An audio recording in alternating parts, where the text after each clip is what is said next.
Assalamualaikum warahmatullahi taala wabarakatuh. Alhamdulillahirabbil alamin. Wassalatu wassalamu ala rasulillahi ajmain. Amma ba'du. Alhamdulillah, bagaimana kabarnya hari ini untuk kelas 12? Masih pembelajaran secara daring ataupun PJJ, pembelajaran jarak jauh. Kita melanjutkan materi. Ini ada cover buku paket kelas 12.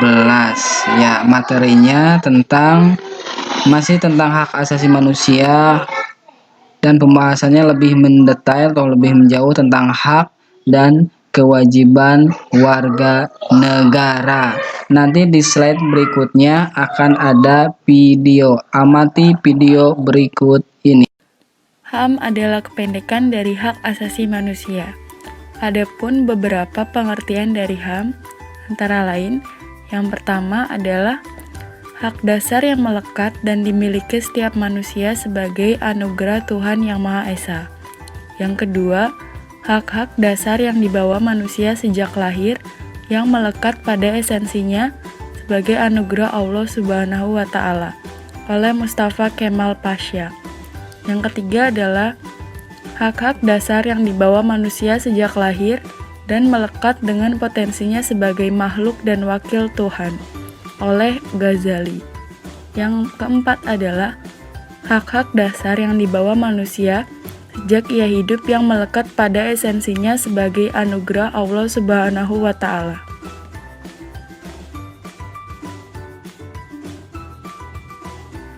Mari kita belajar beberapa jenis HAM yang ada di Indonesia.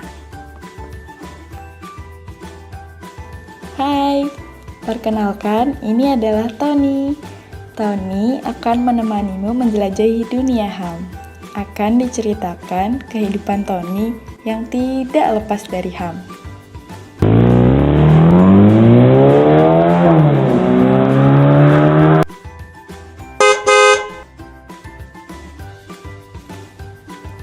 Ketika Tony berumur 7 tahun, Tony masuk sekolah dasar. Setelah Tony lulus dari sekolah dasar, Tony melanjutkan pendidikan ke jenjang sekolah menengah pertama dan sekolah menengah atas.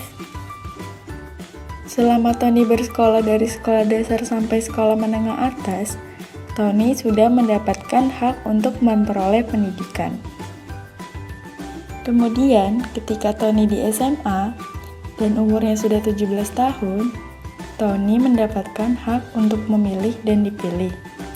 Itu maksudnya adalah Tony sudah bisa mengikuti pemilihan umum untuk memilih ataupun dipilih. Selanjutnya, Tony melanjutkan pendidikan ke perguruan tinggi. Di perguruan tinggi, banyak hal yang Tony jumpai, seperti perbedaan keyakinan antar mahasiswa. Ini menunjukkan adanya hak untuk memeluk agama sesuai keyakinan masing-masing. Selain itu, Tony juga mulai mengenal berbagai macam masalah yang dapat menimbulkan perbedaan pendapat. Hal ini dapat memicu ketidakpuasan dengan keputusan yang ada, dan seringkali terjadi aksi demonstrasi. Dalam aksi ini, membuktikan adanya hak untuk mengemukakan pendapat.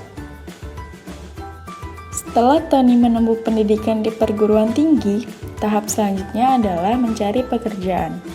Berhubungan erat dengan salah satu HAM yaitu hak untuk bekerja.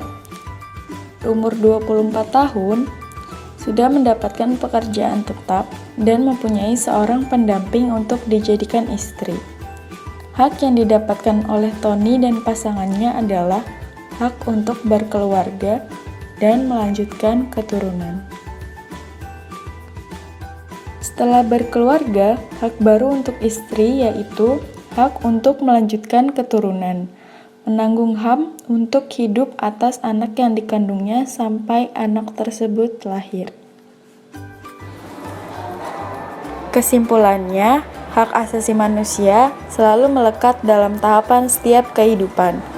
Kita mendapatkan hak untuk hidup, mendapatkan hak untuk berpendidikan, mendapatkan hak untuk beragama, mendapatkan hak untuk berpendapat, mendapatkan hak untuk mendapatkan pekerjaan, mendapatkan hak untuk berkeluarga, dan melanjutkan keturunan. Selain hak asasi manusia yang kami sebutkan di atas, masih banyak jenis hak asasi manusia lainnya. Akan tetapi, perlu untuk kita sadari bersama bahwa hak kita selalu dibatasi oleh hak orang lain.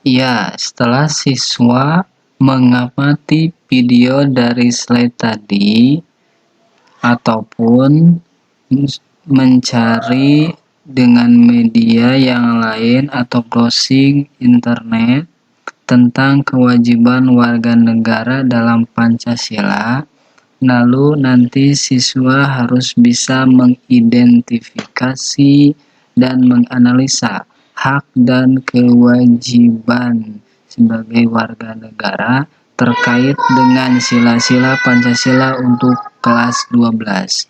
Lalu, tuliskan hasil identifikasi dan analisa siswa dalam tabel di bawah ini atau di slide berikutnya.